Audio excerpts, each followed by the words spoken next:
সুপ্রিয় দর্শক, আসসালামু আলাইকুম। সবাইকে স্বাগত জানাচ্ছি আজকের গুরুত্বপূর্ণ সংবাদে। প্রথমেই জানিয়ে দিচ্ছি সংবাদ শিরোনাম, পরে বিস্তারিত। জানিয়ে দেব এই মুহূর্তে হাতে পাওয়া সর্বশেষ গুরুত্বপূর্ণ আপডেট আন্তর্জাতিক সংবাদ। শুরুতেই থাকছে লক্ষ্য অর্জন সম্ভব নয়, ইরান যুদ্ধ থেকে সম্মানজনকভাবে সরে আসা উচিত। যুক্তরাষ্ট্রকে কোনো দীর্ঘ যুদ্ধে না জড়ানোর প্রতিশ্রুতি দিয়ে ক্ষমতায় এলেও মার্কিন প্রেসিডেন্ট ডোনাল্ড ট্রাম্প উল্টো পথে হাঁটছেন। ইরান যুদ্ধ পরিস্থিতি জটিল আকার ধারণ করেছে। গত ফেব্রুয়ারিতে শুরু হওয়া যুদ্ধ এখনও শেষ হয়নি। যেসব উদ্দেশ্য সামনে রেখে যুদ্ধ শুরু করেছিল যুক্তরাষ্ট্র, তার কোনোটি পূরণ হয়নি। উল্টো হরমুজ প্রণালী এখন ইরানের দখলে। এবারে জানাবো মধ্যপ্রাচ্য থেকে বিদেশি বাহিনী প্রত্যাহারের আহ্বান ইরানের। ইরানের সর্বোচ্চ নেতা মোস্তফা আলী খামেনির আন্তর্জাতিক বিষয়ক উপদেষ্টা আলী আকবর ভেলাইতি মধ্যপ্রাচ্য থেকে বিদেশি বাহিনীর প্রত্যাহার করবার আহ্বান জানিয়েছেন। জানাবো যুক্তরাষ্ট্রের সব শর্ত মানলেই খুলবে হরমুজ প্রণালী। হরমুজ প্রণালী পুনরায় খুলে দেবার বিষয়টি যুক্তরাষ্ট্রের সঙ্গে ইরানের আলোচনার অগ্রগতির উপর নির্ভর করছে বলে জানিয়েছে ইরানের Islamic revolutionary guard corps IRGC. এবারে থাকছে নথি স্বীকার করানোর যে কোনো প্রচেষ্টা প্রতিহত করা হবে পেজশকিয়ান। জোরপূর্বক বশ্যতা স্বীকার করানোর উদ্দেশ্যে চালানো কোনো চাপ ইরান মেনে নেবে না বলে সাফ জানিয়ে দিয়েছেন দেশটির প্রেসিডেন্ট মাসুদ পেজেশকিয়ান। তিনি বলেন, ইসলামী প্রজাতন্ত্র তার অধিকার রক্ষা এবং তার সামরিক প্রতিরক্ষা সক্ষমতা বজায় অব্যাহত রাখবে। এদিকে যুক্তরাষ্ট্রের এক সিদ্ধান্তেই মহাবিপদে ভারত। রাশিয়ার তেল গ্যাস কেনা এবার বড় ধরনের মার্কিন শুল্কের মুখে পড়তে পারে ভারত। ইউক্রেন যুদ্ধের মধ্যে রাশিয়ার জ্বালানি খাতের উপর চাপ বাড়াতে বড় ধরনের নিষেধাজ্ঞার বিল পাশ করেছে যুক্তরাষ্ট্রের সিনেট। আর তারই ধারাবাহিকতায় ভারতের পণ্যের উপর 100% পর্যন্ত শুল্ক আরোপ করতে যাচ্ছেন ডোনাল্ড ট্রাম্প। এবং সর্বশেষ জানাবো পাকিস্তানি নারী গোয়েন্দার ফাঁদে পড়ে বিপদে ভারতের বিমান বাহিনীর পাইলট। পাকিস্তানি এক নারীর ফাঁদে পড়ে গোয়েন্দা তথ্য ফাঁস করে দেওয়ায় নিজেদের বিমান বাহিনীর এক পাইলটকে গ্রেপ্তার করেছে ভারত। ওই নারী পাকিস্তানি গোয়েন্দা সংস্থার সদস্য বলে ধারণা করছে ভারতীয় গোয়েন্দারা। শনিবার এক প্রতিবেদনে এ তথ্য প্রকাশ করেছে ইন্ডিয়া টুডে। এতক্ষণ শুনছিলেন শিরোনাম, এবার থাকছে পুরো সংবাদ। দর্শক, অনুরোধ থাকবে ভিডিওতে একটি লাইক দিন, কমেন্টস করে জানিয়ে দিন এই ভিডিওটি কোন জেলা থেকে দেখছেন এবং শুনছেন। ইরান, ইসরায়েল, ফিলিস্তিনি যুক্তরাষ্ট্র যুদ্ধে আপনি যদি মুসলিমদের সাপোর্ট করে থাকেন তাহলে চ্যানেলটি সাবস্ক্রাইব করে বেল আইকনটি বাজিয়ে রাখুন। লক্ষ্য অর্জন সম্ভব নয়, ইরান যুদ্ধ থেকে সম্মানজনকভাবে সরে আসা উচিত। মার্কিন জেনারেল। যুক্তরাষ্ট্রকে কোনো দীর্ঘ যুদ্ধে না জড়ানোর প্রতিশ্রুতি দিয়ে ক্ষমতায় এলেও মার্কিন প্রেসিডেন্ট ডোনাল্ড ট্রাম্প উল্টো পথে হাঁটছেন। ইরান যুদ্ধ পরিস্থিতি জটিল আকার ধারণ করেছে। গত ফেব্রুয়ারিতে শুরু হওয়া এই যুদ্ধ এখনও শেষ হয়নি।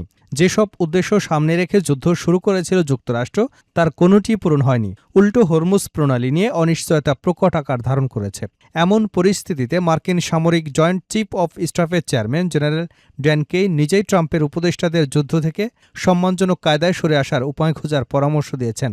তার মতে সংঘাত আরও বেশি উস্কে দিলে হিতে বিপরীত হতে পারে। শুধুমাত্র বিমান হামলার মাধ্যমে প্রেসিডেন্ট ট্রাম্পের ঘোষিত লক্ষ্য অর্জন করা প্রায় অসম্ভব বলেও উল্লেখ করেছেন তিনি। বিষয়টি সম্পর্কে অবগত এক সূত্র মার্কিন সংবাদ মাধ্যম সিএনএনকে বলেছে, কেইন যুদ্ধ থেকে বের হয়ে আসার একটি পথ খুঁজছেন।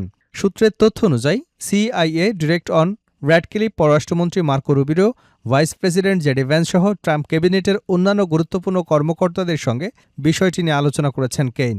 প্রেসিডেন্টের সঙ্গে বৈঠকের আগে এসব আলোচনার অর্থ ট্রাম্পের উপদেষ্টারা সবাই যেন বৈঠকে একই সুরে যুদ্ধবন্ধের পক্ষে কথা বলেন। ট্রাম্পের জাতীয় নিরাপত্তা দলের অভ্যন্তরে কেইনের এই আলোচনা প্রসঙ্গে সিএনএনকে এক সূত্র জানায়, আমার মনে হয় এটি কেবল সামরিক বাহিনীকে সুরক্ষিত রাখার বিষয়, তার নিজস্ব একটি কৌশল। ইরানের স্থল অভিযানের বিষয়ে প্রেসিডেন্ট ট্রাম্প শুরু থেকেই কিছুটা অনিচ্ছুক ছিলেন।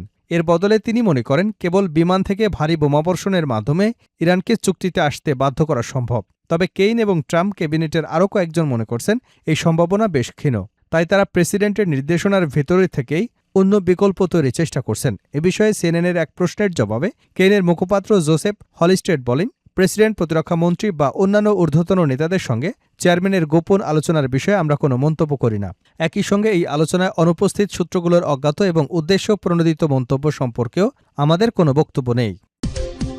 মধ্যপ্রাচ্য থেকে বিদেশি বাহিনী প্রত্যাহারের আহ্বান ইরানের। ইরানের সর্বোচ্চ নেতা মোস্তফা খামেনির আন্তর্জাতিক বিষয়ক উপদেষ্টা আলী আকবর ভেলাইতি মধ্যপ্রাচ্য থেকে বিদেশি বাহিনী প্রত্যাহারের আহ্বান জানিয়েছেন। শনিবার সামাজিক যোগাযোগ মাধ্যম এক্সে দেওয়া এক পোস্টে ভেলাইতি ইরানের সশস্ত্র বাহিনীর প্রশংসা করেন। একই সঙ্গে তিনি ইরানি জনগণের দৃঢ়তা এবং প্রতিরোধের অক্ষ এবং সাহসের প্রশংসা করেন। ভেলাইতের দাবি যুক্তরাষ্ট্র ও ইসরায়েলের পরাজয় এই বিশ্বাসকে আরও শক্তিশালী করেছে যে মধ্যপ্রাচ্য স্থিতিশীলতার প্রধান কারণ হিসেবে বিবেচিত বিদেশি বাহিনীগুলোকে অঞ্চলটি ছেড়ে চলে যেতে হবে। তিনি বলেন, নিজেদের মধ্যে সহযোগিতা আরও বাড়ানোর মাধ্যমে মধ্যপ্রাচ্যের দেশগুলোই তাদের অঞ্চলে নিরাপত্তা নিশ্চিত করতে পারে। ভেলাইতির বক্তব্য এমন এক সময় এলো যখন মধ্যপ্রাচ্যে নিরাপত্তা পরিস্থিতি ও আঞ্চলিক শক্তিগুলোর পারস্পরিক উত্তেজনা নিয়ে উদ্বেগ অব্যাহত রয়েছে। যুক্তরাষ্ট্র সব শর্ত মানলেই খুলবে হরমুজ প্রণালী। হরমুজ প্রণালী পুনরায় খুলে দেবার বিষয়টি যুক্তরাষ্ট্রের সঙ্গে ইরানের আলোচনার অগ্রগতির উপর নির্ভর করছে বলে জানিয়েছে ইরানের Islamic revolutionary guard corps IRGC. তবে এ বিষয়ে ওমানের সঙ্গে চলমান আলোচনার কোনো সম্পর্ক নেই বলে তাদের দাবি। ইরানের রাষ্ট্রীয় সংবাদ সংস্থা তাসনিমের প্রতিবেদনে বলা হয়েছে, আইআরজিসির মুখপাত্র সর্দার মোহবি বলেছেন, হরমুজ প্রণালী খুলে দেওয়ার ক্ষেত্রে ইরানের নির্ধারিত সুনির্দিষ্ট প্রক্রিয়া এবং শর্ত রয়েছে। মোহবি বলেন, আমাদের কাছে হরমুজ প্রণালী শুধু একটি অর্থনৈতিক নৌপথ নয়, বরং এটি ভৌগোলিক এবং কৌশলগত শক্তির একটি উপাদান। তিনি জানান, গুরুত্বপূর্ণ এই সামুদ্রিক পথ খুলে দেওয়ার জন্য যুক্তরাষ্ট্রকে ইরানের সব শর্ত পুরোপুরিভাবে মেনে নিতে হবে এবং আঞ্চলিক আলোচনায় হস্তক্ষেপ বন্ধ করতে হবে। আইআরজিসির এই মুখপাত্র আরও বলেন, যুক্তরাষ্ট্র যখনই ইরানের শর্ত মেনে নেবে তখনই হরমুজ প্রণালী অবশ্যই খুলে দেওয়া হবে। এর মাধ্যমে হরমুজ প্রণালী পুনরায় চালুর বিষয়টি যে সরাসরি যুক্তরাষ্ট্রের সঙ্গে ইরানের সমঝোতার উপর নির্ভর করছে সেই বার্তাই দিল তেহরান। একই সঙ্গে ওমানের মধ্যস্থতায় চলমান আলোচনার মাধ্যমে এ সংকট সমাধান হবে এমন ধারণা নাকচও করেছে আইআরজিসি। নথি স্বীকার করানোর যে কোনো প্রচেষ্টা প্রতিহত করা হবে, পেজশকিয়ান। জোরপূর্বক বশ্যতা স্বীকার করানোর উদ্দেশ্যে চালানো কোনো চাপই ইরান মেনে নেবে না বলে জানিয়েছেন দেশটির প্রেসিডেন্ট মাসুদ পেজশকিয়ান। তিনি বলেন, ইসলামী প্রজাতন্ত্র তার অধিকার রক্ষা এবং তার সামরিক ও প্রতিরক্ষা সক্ষমতা বজায় অব্যাহত রাখবে। প্রেসিডেন্ট হিসেবে তার শপথ গ্রহণের দ্বিতীয় বার্ষিকী উপলক্ষে শুক্রবার দেওয়া টেলিভিশন ভাষণে তৃতীয় ও চূড়ান্ত পর্বে পেজশকিয়ান বলেন, যদি তারা আমাদের জোরপূর্বক বশ্যতা স্বীকার করাতে চায়, আমরা লড়াই করব, আমরা পিছু হটব না, মাথা নত করব না। যখন আমরা আমাদের অধিকার রক্ষা করতে সক্ষম, তখন কেন আমরাই ইসরায়েলের কাঙ্ক্ষিত পথে চলব? যুক্তরাষ্ট্রের এক সিদ্ধান্তে মহাবিপদে Bharat.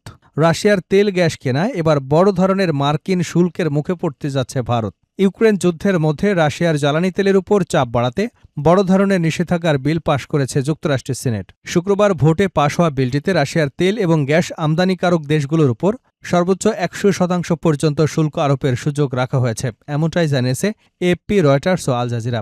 Lindsay Graham sanctioning Russia and Iran act ২০২৬ নামের বিলটি এখন প্রতিনিধি পরিষদে যাবে। তবে কংগ্রেসের গ্রীষ্মকালীন অবকাশের কারণে সেপ্টেম্বরের শুরুর আগে সেখানে এ নিয়ে ভোট হবার সম্ভাবনা নেই। বিলটি কার্যকর হলে রাশিয়ার জ্বালানির বড় ক্রেতা ভারত এবং চীনসহ অন্তত ৫টি দেশ থেকে যুক্তরাষ্ট্রে যাওয়ার নতুন করে বড় শুল্ক বসতে পারে। ফলে রাশিয়া থেকে বিপুল পরিমাণ অপরিশোধিত তেল কেনা ভারতের রপ্তানি খাত নতুন চাপের মুখে পড়ার আশঙ্কা তৈরি হয়েছে।